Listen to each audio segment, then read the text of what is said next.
नमस्कार, स्वागत है आप सभी का आपके अपने यूट्यूब चैनल एनविसा क्लासेस में। साथियों, आप सभी से आशा करता हूं कि आप घर पे होंगे, स्वस्थ होंगे, सुरक्षित होंगे तथा अपने प्रथम सेमेस्टर के परीक्षा की तैयारी कर रहे होंगे। बहुत लोगों की मांग थी कि सर इस क्लास को पूरा कर दीजिए, बीच में व्यस्तता हो गई थी, इस वजह से नहीं आ पाया। आज मैं आप सभी के समक्ष हाजिर हूँ बीएड प्रथम सेमेस्टर के तृतीय प्रश्न पत्र के इकाई 4 में जो अंतिम टॉपिक है या अंतिम पार्ट है कि अधिगमकर्ता की आवश्यकता एवं समरूपता के मुद्दे। तो आज हम इसी के बारे में चर्चा करेंगे। ठीक है, देखिए, अगर बात किया जाए कि ये अधिगमकर्ता की आवश्यकता एवं समरूपता का मुद्दा है क्या, सबसे पहले इसको समझते हैं। तो देखिए, अधिगमकर्ता की आवश्यकता का मतलब यह है कि जो छात्र है उसकी आवश्यकता क्या है।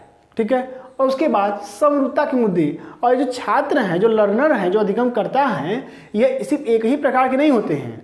अलग अलग क्षमता, अलग अलग कौशल, अलग अलग बुद्धि विचार वाले कई सारे अधिगमकर्ता होते हैं।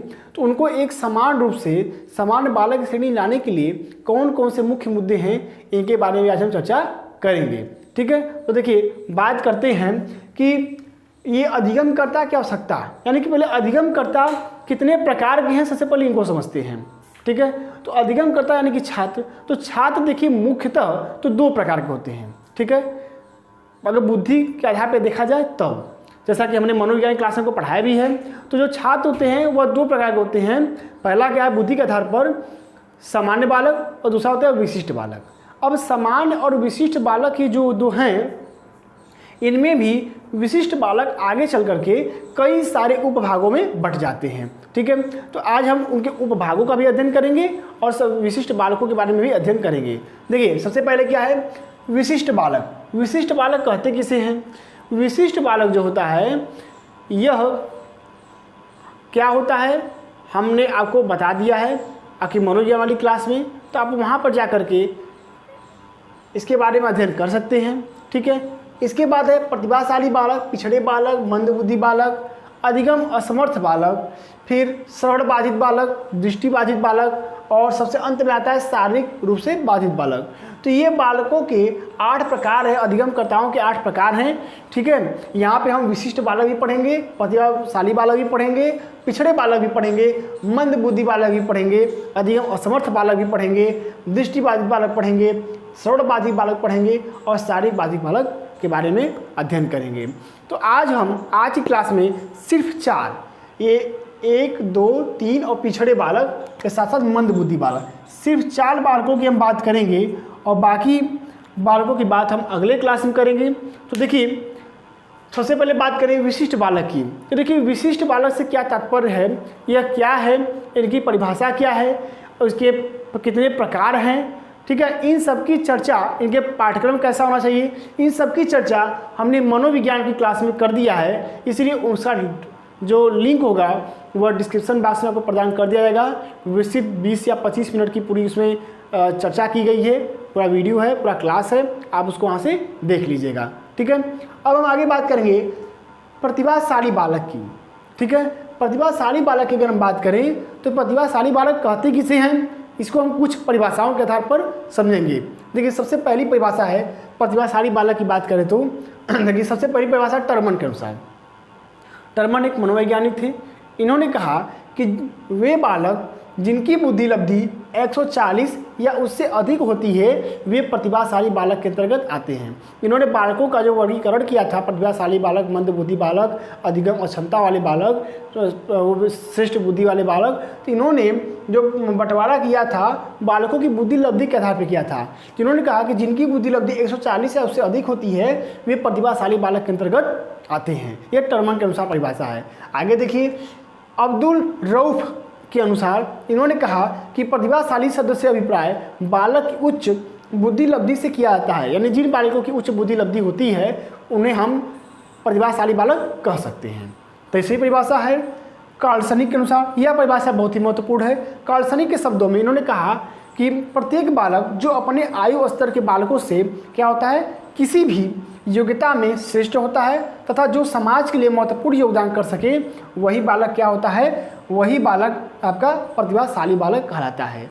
तो ये परिभाषाएं थी जिनके आधार पर आप समझ सकते हैं। कहने का तात्पर्य यह है कि वह बालक जिसकी बुद्धि लब्धि क्या हो, सामान्य से अधिक हो, यानी 140 से अधिक हो। उसके बाद वह अपने आयु स्तर के बालकों से किसी भी क्षेत्र में अलग योग्यता रखता हो, श्रेष्ठता रखता हो, ठीक है, तथा अपने समाज के लिए महत्वपूर्ण योगदान दे सके स्वयं के द्वारा, उसे हम कहते हैं प्रतिभाशाली बालक। ठीक है, तो प्रतिभाशाली बालक क्या आपने समझ लिया। अब हम बात करेंगे कि प्रतिभाशाली बालकों की क्या क्या विशेषताएं होती हैं। ठीक है, सबसे पहले आप इसका स्क्रीनशॉट ले लीजिए। स्क्रीनशॉट लेने के बाद हम आपको बताएंगे कि प्रतिभाशाली बालक की क्या क्या विशेषताएं होती हैं।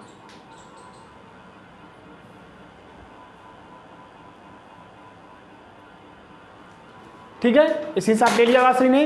अब देखिए हम बात करेंगे कि प्रतिभाशाली बालकों की विशेषताएं क्या क्या होती हैं। तो इसको मैं बता दे रहा हूँ, आप लोग अपनी भाषा में इसे नोट कर लीजिएगा। ठीक है, सबसे पहले इसे इरेज कर लेते हैं। जहाँ भी ना समय कमेंट करके पूछिए, और आप लोगों को पेपर ही मिल जाएगा। आप सभी कह रहे हैं कि सर पेपर उपलब्ध करा दीजिए, कि मॉडल पेपर कैसा आएगा या गेस्ट पेपर दे दीजिए, तो वो भी उपलब्ध हम करा देंगे बस इस क्लास के खत्म करने के बाद। ठीक है, तो देखिए बात करते हैं हम प्रतिभाशाली बालक की। तो प्रतिभाशाली बालक की विशेषताएं क्या क्या हैं। सबसे पहले देखिए, कोई बालक होता है तो उसकी दो चीज़ होती हैं विशेषताओं में। क्या होता है, एक होता है गुण और दूसरा होता है दोष। ठीक है, क्या होता है, गुण होता है और दोष होता है। तो सबसे पहले हम गुण की बात करेंगे।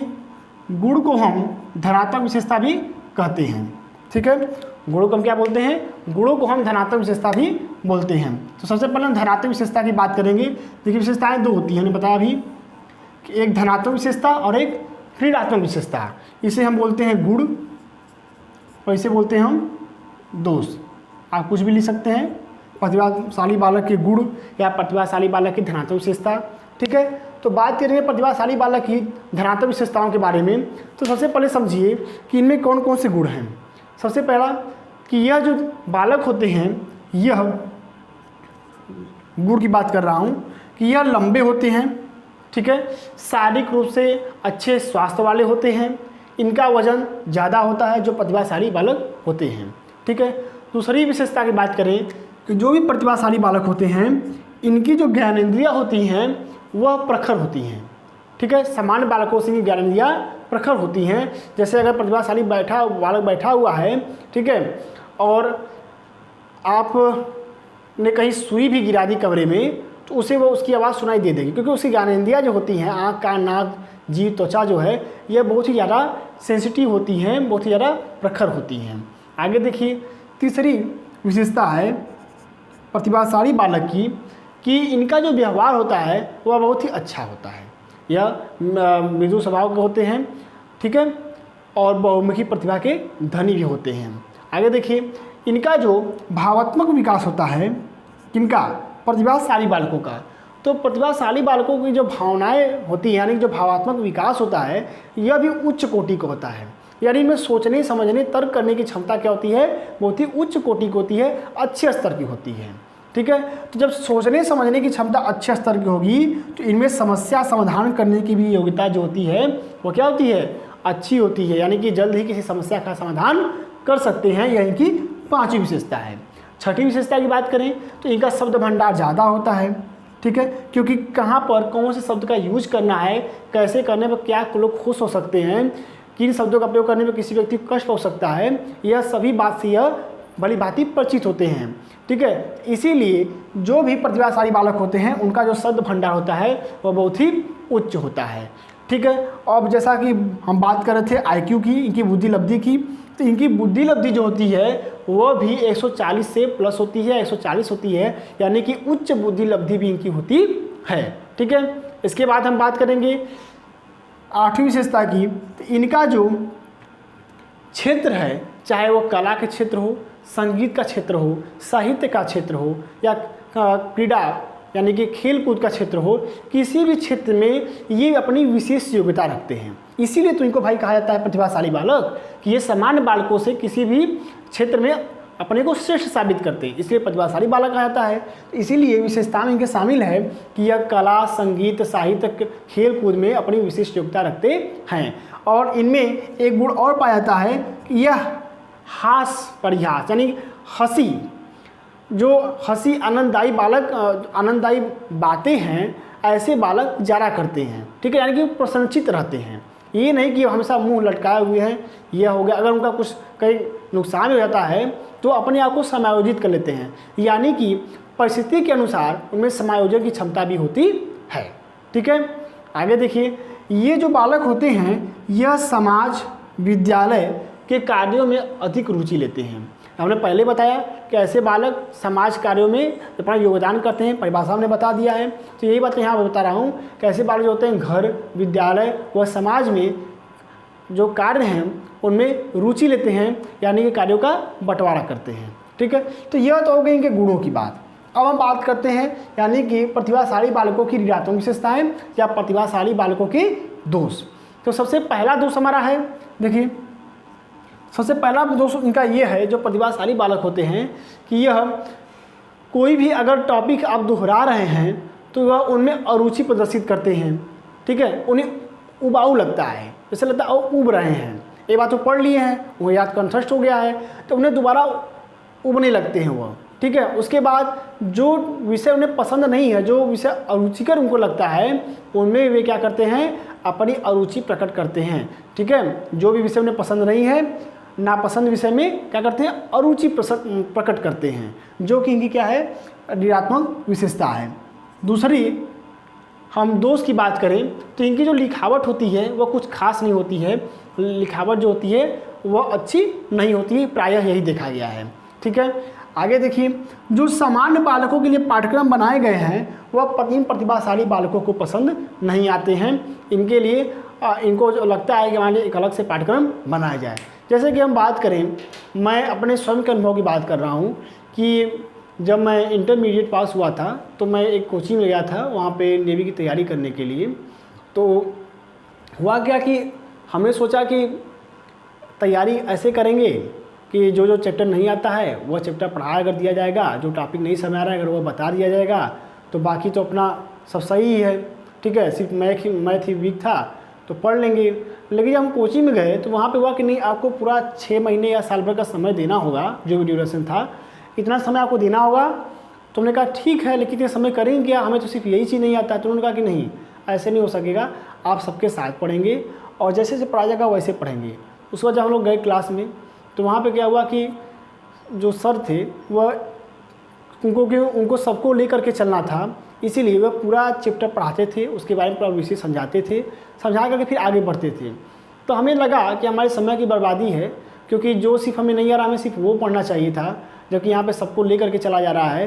तो यह स्पेशल कुछ है नहीं, इसलिए हमें वहाँ पे अच्छा नहीं लगा और हम लोग वहाँ से छोड़ के फिर चले आए। बाद में पता हुआ कि लंबाई थोड़ी सी कम भी थी। ठीक है, तो यही सब कारण थे। तो कहने का अर्थ ये है कि जो पाठ्यक्रम बनाया गया है सामान्य बालकों के लिए, जो सभी के लिए बनाया गया है, तो जो प्रतिभा, मैं ये नहीं कह रहा हूँ कि मैं प्रतिभाशाली बालक हूँ, लेकिन मैं अपनी एक बात बता रहा हूँ आपको समझाने के लिए कि जो भी प्रतिभाशाली बालक होते हैं उनको सामान्य बालक के लिए जो पाठ्यक्रम बनाया गया है वो उन्हें अरुचिकर लगता है। उनको लगता है कि उनके लिए एक अलग से पाठ्यक्रम का निर्माण किया जाना चाहिए। ठीक है, तो यह हो गई इनके प्रतिभाशाली बालकों की विशेषताएं, कुछ धनात्मक विशेषताएं और कुछ ऋणात्मक विशेषताएं। अब हम बात करेंगे इनके लिए पाठ्यक्रम कैसा होना चाहिए। ठीक है, प्रतिभाशाली बालकों के लिए पाठ्यक्रम कैसा होना चाहिए। देखिए, ज़्यादा कुछ है नहीं, वह भी बहुत छोटा चीज़ है। प्रतिभाशाली बालक का पाठ्यक्रम,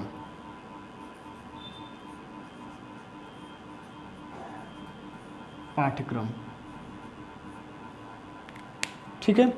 देख, क्लास अच्छी लगे तो क्लास को लाइक कर दिया करिए, क्योंकि हम देखते हैं व्यू जो जाता है वह 400 प्लस जाता है और लाइक जो होते हैं वो 25 या 30 लाइक होते हैं। तो बाबा कहना अच्छा भी नहीं लगता है कि लाइक के लिए बोला जाए। आप खुद समझदार हैं, इतनी मेहनत करते हैं आपके लिए, समय निकालते हैं, तो आप भी हमारे समय कदर किया करिए। और अगर वीडियो अच्छा लगे तो लाइक कर दिया करिए, कमेंट कर दिया करिए। अगर आपके कुछ सुझाव हैं तो उनको भी प्रस्तुत किया करिए, आपके सुझाव का स्वागत है। ठीक है, तो बात करेंगे प्रतिभाशाली बालक का पाठ्यक्रम। इनका पाठ्यक्रम कैसा होना चाहिए। क्योंकि इनके पाठ्यक्रमों में अतिरिक्त लेखन कार्य को शामिल किया जाना चाहिए।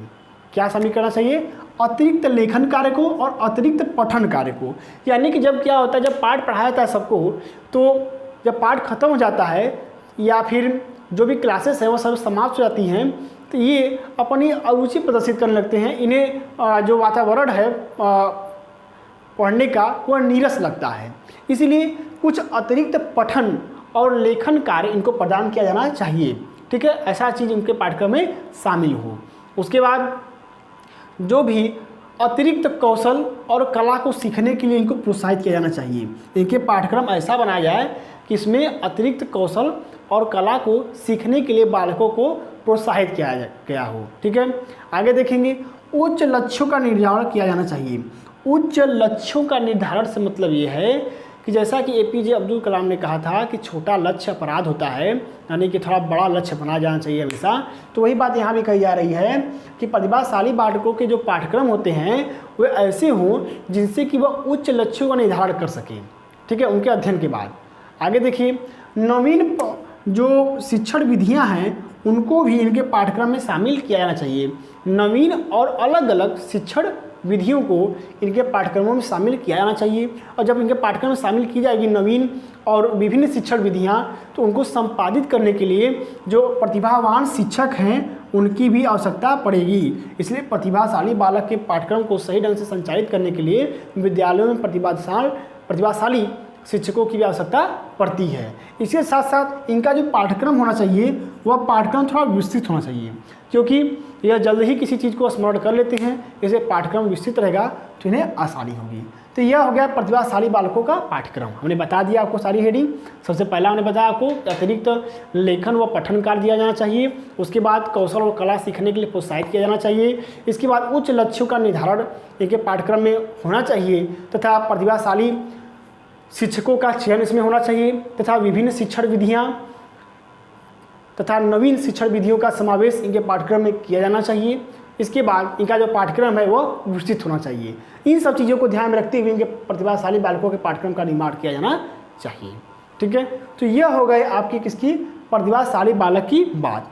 अब हम बात करेंगे पिछड़े बालक की बात। ठीक है, तो पिछड़े बालक की अगर बात की जाए तो पिछड़े बालक को भी हमने मनोविज्ञान की क्लास में बता दिया है, लिंक डिस्क्रिप्शन बॉक्स में दे दूंगा।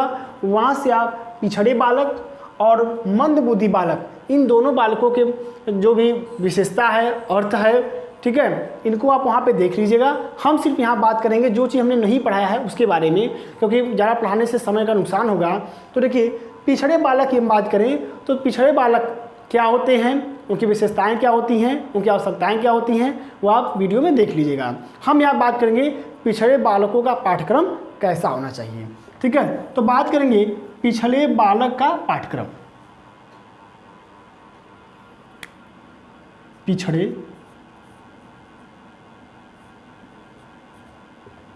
बालक का पाठ्यक्रम, जैसा कि नाम से स्पष्ट है कि यानी क्या है, पीछे रह चुके हैं, उनका विकास समान बालकों की तरह नहीं हुआ है। ऐसे बालक क्या रह गए हैं, ऐसे बालक पीछे रह गए हैं। तो इनका पाठ्यक्रम कैसा होना चाहिए इसका ध्यान रखना चाहिए हमें। तो देखिए, जो पिछड़े बालक होते हैं इनका जो पाठ्यक्रम होता है वह लचीला होना चाहिए। ठीक है, यानी कि इनका विकास समान बालकों की तरह नहीं हुआ है, ये पीछे रह गए हैं। ठीक है, इनकी बुद्धि लब्धि भी थोड़ी कम होती है समान बालकों से, इसलिए इन्हें पिछड़ा बालक कहा जाता है। तो यही कहा जा रहा है कि पिछड़े बालकों का जो पाठ्यक्रम होता है वह लचीला होना चाहिए, कम बोझिल होना चाहिए। ठीक है, यानी कि ज़्यादा बोझ वाला न होना चाहिए। सिर्फ मुख्य और तथ्यात्मक जो पुस्तकें हैं उसी का समावेश होना चाहिए। उसके बाद जो पाठ्यक्रम होता है वह सरल व उनकी योग्यता के अनुसार होना चाहिए। ठीक है, तो इसी संदर्भ में एक परिभाषा याद आ रही है आपके कुप्पू स्वामी, नाम है उनका, नोट कर लीजिएगा, कुप्पू स्वामी। कुप्पू स्वामी ने एक परिभाषा दी है इसी संदर्भ में। उन्होंने कहा कि जो पाठ्यक्रम होता है वह ऐसा हो कि जो पिछड़े बालक हैं उनको यह विद्वान बनाने के बजाय उनके जीवन जीने के लिए तैयार उन्हें करें, यानी कि बालकों को विद्वान न बनाए। ऐसा पाठ्यक्रम हो, क्योंकि ये बालक खुद पिछड़े हुए हैं तो ये विद्वान इनको न बनाए, सिर्फ उनके जो जीवन जीने के लिए उनको क्या करे, तैयार करे, जिससे कि वह एक अच्छे नागरिक बन सके। क्योंकि ज़रूरी नहीं है कि आप विद्वान बनेंगे तभी आप समाज में रह पाएंगे। अगर आपको सामाजिक ज्ञान है, आप एक अच्छे नागरिक हैं, तो भी आप समाज में अच्छी मान प्रतिष्ठा अपने स्थापित कर सकते हैं। तो इसीलिए कुप्पू स्वामी ने कहा कि पाठ्यक्रम ऐसा हो जो कि पिछड़े बालकों को विद्वान न बनाए, बल्कि उन्हें अच्छे जीवन जीने का कौशल सिखाए, जिससे कि वे एक अच्छे नागरिक बन सके। तो इसी को ध्यान में रखते हुए जो पाठ्यक्रम बनाया जाए उसमें कुछ चीज़ों का ख्याल रखना चाहिए। किन किन चीज़ों का ख्याल रखना चाहिए। देखिए, सबसे पहली बात करेंगे हम कि पाठ्य सहगामी क्रियाओं का ख्याल रखना चाहिए। सबसे पहली अगर बात की जाए तो पाठ्य सहगामी क्रियाएँ, पाठ्य सहगामी क्रियाएँ, इनका समावेश जरूर होना चाहिए हमारे पाठ्यक्रम में जो पिछड़े बालक के हैं। आप कहेंगे सर पाठ्य सहगामी क्रिया का मतलब क्या है? देखिए, पाठ्य सहगामी का मतलब ये है यानी कि पाठ के साथ साथ चलने वाली क्रिया जो होती है, जो पाठ के साथ साथ चलती है, उस क्रिया को बोलते हैं पाठ्य सहगामी क्रिया। तो पाठ्यक्रम के साथ साथ कौन कौन सी क्रियाएं चलती हैं? जैसे कि भ्रमण हो गया यानी पर्यटन हो गया, ठीक है, विद्यालय में टूर जाता है तो पर्यटन हो गया। इसके बाद खेलकूद हो गया, निबंध प्रतियोगिता हो गई, भाषण प्रतियोगिता हो गई, ये सब जो हैं यह सब आप कहते हैं पाठ्य सहगामी क्रियाओं के अंतर्गत। तो इनको कराने से क्या होता है, जो पिछड़े बालक होते हैं उनमें आत्मविश्वास बढ़ता है, ठीक है, क्योंकि इसमें जो बालक होते हैं पाठ्य सहगामी क्रियाओं में करके सीखते हैं, सिर्फ तथ्यात्मक ज्ञान नहीं प्रदान करते हैं, वे पढ़ करके सीखते हैं, इसलिए उनका आत्मविश्वास बढ़ता है और पर्यटन तथा करके सीखने से उनमें धनात्मक अभिप्रेरणा का विकास होता है, ठीक है, यानी कि वे और अच्छे से जल्दी से अधिगम करने की क्षमता उनके अंदर विकसित होती है। आगे हम बात करेंगे दृश्य शब्द सामग्री का प्रयोग। दूसरी बात है दृश्य श्रव्य सामग्री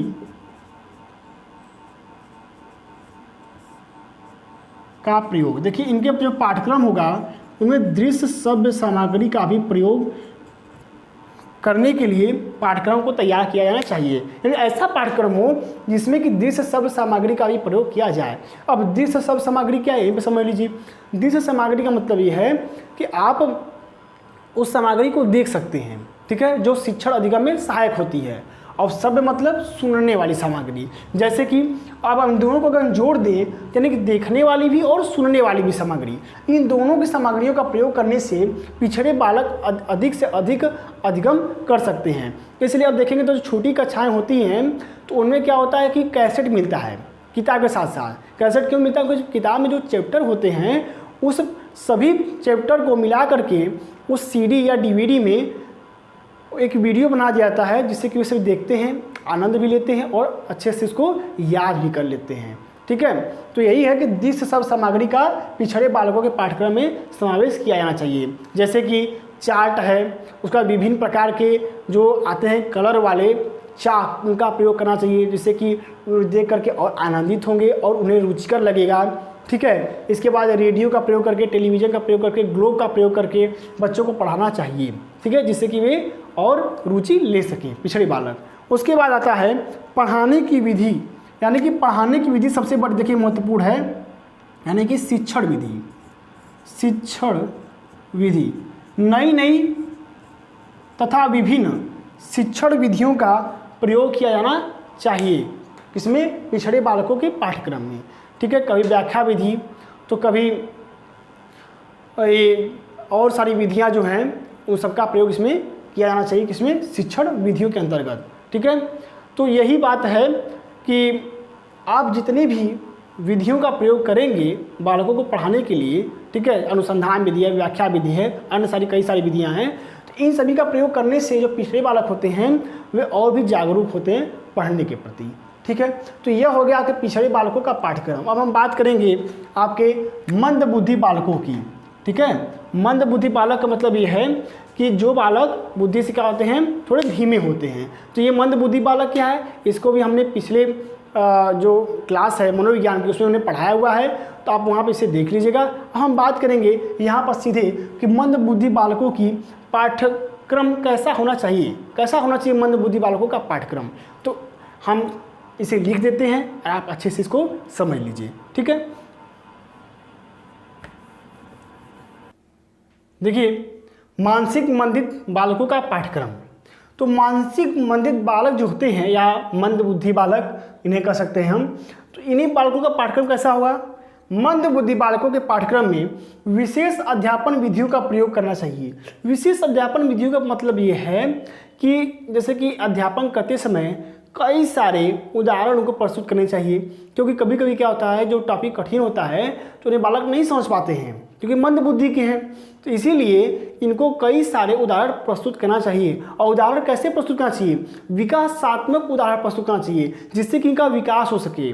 ठीक है, कोई भी अनुपयुक्त और ऐसे उदाहरण नहीं प्रस्तुत करना चाहिए जिससे कि बालक में हीनता की भावना का विकास हो। तो हमेशा उदाहरण कई सारे प्रस्तुत करना चाहिए और विकासात्मक उदाहरण प्रस्तुत करना चाहिए। ठीक है, आगे देखिए, पाठ्यक्रम में मूर्त प्रत्ययों का प्रयोग करना चाहिए। मूर्त प्रत्यय का प्रयोग करने का मतलब यह है कि ऐसी चीज़ों को प्रयोग किया जाए जो कि दिखाई दें। जैसे कि हम ग्लोब का प्रयोग कर रहे हैं तो ग्लोब दिखा करके बताना चाहिए। सॉरी, अगर हम बता रहे हैं किसी देश के नक्शे के बारे में तो ग्लोब दिखा करके हमें बताना चाहिए। ऐसा नहीं कि हाँ हमने बता दिया मुंह से ही। ठीक है, ऐसा नहीं होना चाहिए। मूर्त सामग्री का यानी मूर्त प्रत्ययों का प्रयोग करना चाहिए जो दिखाई दें, जो दिखाई दें। आगे, ऐसे बालकों को अध्यापक द्वारा अधिक समय प्रदान किया जाना चाहिए, क्योंकि बालक का जो बुद्धि स्तर है थोड़ा कम है, इसीलिए इनको बात थोड़ा देर समझ में आती है। ठीक है, इसीलिए अध्यापक को थोड़ा सा अधिक समय देना चाहिए ऐसे बालकों के लिए। जैसे शिक्षण कार्य कर रहे हैं, हमने दे दिया इसको लिखने के लिए, सामान्य बालक लिख लिए, प्रतिभाशाली बालक लिख लिए, ठीक है, पिछड़े बालक भी लिख लिए, लेकिन मंद बुद्धि बालक भी लिख रहा है, तो थोड़ा सा समय प्रदान किया जाना चाहिए। ठीक है, आगे देखिए, विभिन्न शिक्षण विधि व प्रणाली का प्रयोग किया जाना चाहिए, जैसे मॉन्टेसरी प्रणाली, पियाजे प्रणाली तथा किंडरगार्टन प्रणाली। ये सब जो शिक्षा प्रणालियाँ हैं, मॉन्टेसरी यानी कि मॉन्टेसरी प्रणाली में खुद करके सीखा जाता है। ठीक है, बालक को स्वतंत्र छूट जाता है, बालक खुद से करके सीखता है। तो जो भी अगर बालक छोटा है, मंदबुद्धि का है, तो किंडरगार्टन प्रणाली उसके लिए भी उपयोगी साबित हो सकती है, जिसमें खेल खेल में सिखाया जाता है बालकों को। ठीक है, तो ये सब प्रणालियों का भी प्रयोग किया जा सकता है। तथा जो मानसिक मंदित बालक हैं, इनके पाठ्यक्रम में जो भी विषय वस्तु है उसको जब अधिगम कराया जाता है तो उनको छोटे छोटे पदों में बांट करके भी पाठ्यक्रम को संपादित किया जा सकता है मानसिक मंदित बालकों के लिए। ठीक है, तो यह बात थी मानसिक मंदित बालकों की। अब जो आगे आपका अधिगम असमर्थ बालक है, शारीरिक रूप से जो विकृत बालक हैं तथा ये जो आपके मूक बधिर बालक हैं, इन लोगों के लिए पाठ्यक्रम कैसा होना चाहिए, इसकी क्लास हम कल के आखिरी क्लास में करेंगे, क्योंकि कल के बाद आपका यह ज्ञान पाठ्यक्रम की सारी क्लासेस समाप्त हो जाएंगी और जो पूरा सिलेबस है, जो 25% कटा हुआ है, वही पूरा हो जाएगा। कुछ लोग पूछते हैं सर आप पूरा सिलेबस पढ़ाते हैं या जो रिड्यूस हुआ है 25% उसको लेकर के, तो मैं बता देना चाहूँ सबको कि यह जो हम पढ़ाते हैं आप सभी को, यह 25% जो सिलेबस का कम हुआ है उसके अकॉर्डिंग पढ़ाते हैं, उसके अनुसार पढ़ाते हैं। तो आप बिल्कुल ही निश्चिंत रहिए, जितनी भी क्लासेस प्रोवाइड की गई हैं सभी महत्वपूर्ण हैं। आप कहते हैं महत्वपूर्ण टॉपिक बताइए, टॉपिक महत्वपूर्ण नहीं है, बल्कि सारी क्लासेस ही महत्वपूर्ण हैं, सारे टॉपिक महत्वपूर्ण हैं, कोई एक चीज़ महत्वपूर्ण नहीं है यहाँ पे। ठीक है, कोई भी टॉपिक विशेष नहीं है। रही पेपर की बात, पेपर आपको हम उपलब्ध करा देंगे कल की क्लास के बाद। ठीक है, इसी के साथ मैं नीतीश मिश्रा आप सभी से विदा लेता हूँ। धन्यवाद।